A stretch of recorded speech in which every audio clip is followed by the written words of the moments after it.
सध्या पावसाळा पण चालू झालेला आहे आणि मुलांच्या स्कूल पण चालू झालेल्या आहेत. रोज काय भाजीला बनवायचा हा मोठा प्रश्न पडतो. पण आज आपण एक वाटण बनवणार आहोत. त्यापासून सुक्या रस्सा भाज्या बनवायला खूप सोप्या जातात. सर्वात महत्त्वाचं हे वाटण 15 दिवस स्टोअर करू शकतात. त्या वाटणपासून कोणकोणत्या भाज्या बनवता येतील हे मी व्हिडिओमध्ये शेवटी सांगितलेलंच आहे. आणि या वाटणाचा वापर करून आज मी तुम्हाला झणझणीत शेवगाचा रस्सा भाजी कशी बनवायची तेही दाखवणार आहे. चला मग रेसिपीला सुरुवात करूया. सर्वप्रथम मी गॅस ऑन करून एक कढई ठेवलेली आहे. कढईमध्ये अगदी अर्धा चमचा तेल आणि अर्धा चमचा जिरे छान तडतडलं की आपण शेंगांचे तुकडे ॲड करूया. मी तुकड्यांना आधी कट करून साल काढून धुवून मग ॲड करते. आता आपल्याला मिनिटभर व्यवस्थित तेलात परतून घ्यायचे. त्यानुसार आपल्याला लगेच पाणी ॲड करायचे. इथं मी 2.5 ग्लास पाणी ॲड केलेलं आहे.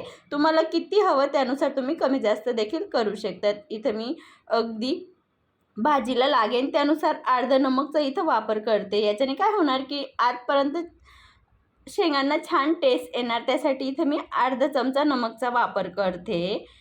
आपले जोपर्यंत शेंगा शिजताय तोपर्यंत दुसरी साईडला आपण वाटण तयार करून घेऊया. मी सुरुवातीलाच सांगितलंय की हे वाटण अगदी तुम्ही 15 दिवस स्टोअर करू शकतात. 3 चमचा इथं मी पांढरे तीळ घेतलेले आहे आणि 2 चमचा इथं मी धणे घेतलेले आहेत. आता दोघांना मिनिटभर व्यवस्थित छान परतवून घ्यायचे. बघू शकता त्या पद्धतीने. आणि हे वाटण करताना खास गॅसची फ्लेम आपल्याला लो टू मिडियमच ठेवायची आहे. याच्यात तीळ छान तडतडायला लागली की 1 चमचा जिरे आणि अगदी 1 वाटी इथं मी किसलेलं खोबरं ॲड करते. आता यांना पण छान अगदी खमंग भाजून घ्यायचं आहे.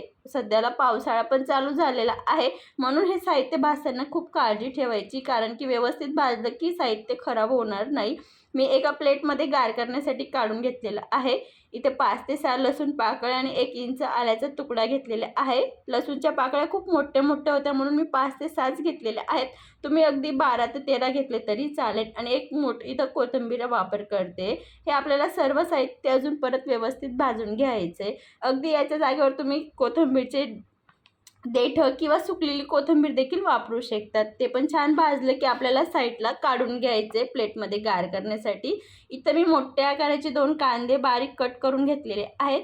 त्यांना आता छान अगदी मिनिटभर असंच परतून घ्यायचे. जे कांद्याचं नॅचरल मॉइश्चर आहे त्याच्यातच परतून घ्यायचे. त्याच्यानंतर याच्यात आपण थोडं गरजेनुसार तेल ॲड करून घेऊया. तेल ॲड करून परत आपल्याला व्यवस्थित भाजून घ्यायचे. अगदी कांदेचा कलर चेंज होतो तोपर्यंत भाजून घ्यायचे. बघू शकता त्या पद्धतीने कलर चेंज झाला की आपल्याला कांद्यांना पण एका प्लेटमध्ये गार करण्यासाठी काढून घ्यायचे. आता एका मिक्सरच्या भांड्यामध्ये जे आपण सुरुवातीला जे कोरडे तीळ, खोबरं, जिरे भाजले होते ते सुरुवातीला मिक्सरला बारीक करून घ्यायचे. मग नंतर त्याच्यात कांदा, खोबरं, आलं आणि कोथिंबीर ॲड करून अगदी न पाण्याचा वापर करता मिक्सरला बारीक करून घ्यायचे. जर तुम्हाला पाण्याची गरज पडत असेल तर अगदी पोहे खायच्या चमच्याने 2 चमचा पाणी ॲड केलं तरी चालेल, किंवा याच्या जागेवर तुम्ही तेलाचा वापर करू शकता. तेल वापर केल्याने अगदी वाटण जास्त दिवस खराब वगैरे होत नाही. हे हवाबंद काचेच्या डब्यामध्ये तुम्ही 15 दिवस फ्रीजला आरामात स्टोअर करू शकतात. आता या वाटणाचा वापर करून आपण शेवगाची रस्साभाजी बनवूया. इथं मी एक कुकर ठेवलेला आहे. कुकरमध्ये इथं मी 2.5 चमचा तेल घेतलेलं आहे. त्याच्यात अगदी चिमूटभर हिंग ॲड करते. एक बारीक कट केलेला कांदा ॲड करते. आता कांद्याला छान अगदी गोल्डन कलर येतो तोपर्यंत परतवून घ्यायचे. बघू शकता त्या पद्धतीने गोल्डन कलर आला की आता आपण जे वाटण बनवलं होतं ते वाटण ॲड करून घेऊया. मी तर रस्सा भाजी बनवते त्यासाठी 2 चमचा ॲड करते. अगदी तुम्ही सुकी भाजी बनवत असाल तर 1च चमचा वापर केला तरी चालेल. आता आपल्याला वाटणला छान परतवून घ्यायचे. हे वाटण खूप लवकर परतलं जातं, कारण की आपण जे वाटणामध्ये साहित्य वापरलेलं आहे ते सुरुवातीला छान भाजून घेतलेलं आहे म्हणून याला तेलामध्ये परतायला फारसा टाईम लागत नाही. इथं मी 1 चमचा काश्मीरी लाल तिखट, 1 चमचा मी घरगुती लाल तिखट, धना जिरा पावडर, पाव चमचा हळद आणि अगदी पाव चमचापेक्षा गरम मसाला ॲड केलेला आहे. मसाले तेलामध्ये छान परतून घेतलेले आहेत. त्याच्यानंतर जे आपण शेंगा शिजायला लावल्या होत्या ते पण छान शिजलेल्या आहेत. आता त्याच्यामधलं मी इथं थोडंसं पाणी ॲड केलेलं आहे. पाणी ॲड करून मसाल्यांना छान शिजू दिलेलं आहे पाण्यामध्ये. इथं अजून चवीनुसार नमक. इथं नमकची खास काळजी ठेवायची. आपण शेंग शिजताना पण नमकचा वापर केलेला आहे, त्यासाठी इथं व्यवस्थितच नमक वापरायचे अगदी काळजीपूर्वक. आता जे आपल्या शेंगांचं पाणी आणि शेंगा दोघं ॲड करून घ्यायचे आहेत. बघू शकतात या पद्धतीने.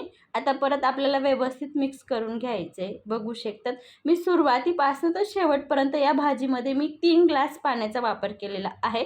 छान पद्धतीने भाजीला उकळी आली की मी इथं परत मिक्स करून घेणार आहे. बघू शकतात भाजीला खूप दाटसरपणा आलेला आहे. खूप छान झालेली. फक्त आपण 2 चमचा वाटण वापरलेलं आहे. पण याच्यापेक्षा थोडी अजून मला थिक भाजी पाहिजे, जेणेकरून भाताला किंवा भाकरला खूप छान लागेल. तर मी तर 1 चमचा एसूडचं पीठ घेतलेलं आहे. त्याला हलकं अर्धा कप पाण्यामध्ये व्यवस्थित मिक्स करून घेणार आहे. ज्या कढईमध्ये आपण शेंगा शिजवल्या होत्या मी त्याच्यातच अर्धा कप पाणी ॲड करून आता व्यवस्थित मिक्स करून घेणार आहे आणि ते आपल्याला भाजीमध्ये सोडून घ्यायचे. याच्याने काय होणार की आपल्या भाजीला खूप अजून दाटसरपणा येणार, भाकरला छान लागेल.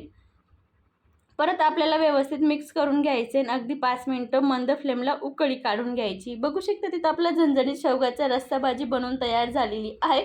खूप सोपी आहे. हे वाटण जर तुम्ही बनवून ठेवलं तर अगदी कोणती भाजी आरामात 10 मिनिटात होते. कडधान्य असो किंवा हिरव्या पालेभाज्या असो किंवा वांगे बटाटे असो, कोणतीही भाजी बनवता येते. बघू शकतात आपली चमचमीत रस्सा भाजी बनवून तयार झालेली आहे. मी तुम्हाला सर्व पण करून दाखवते.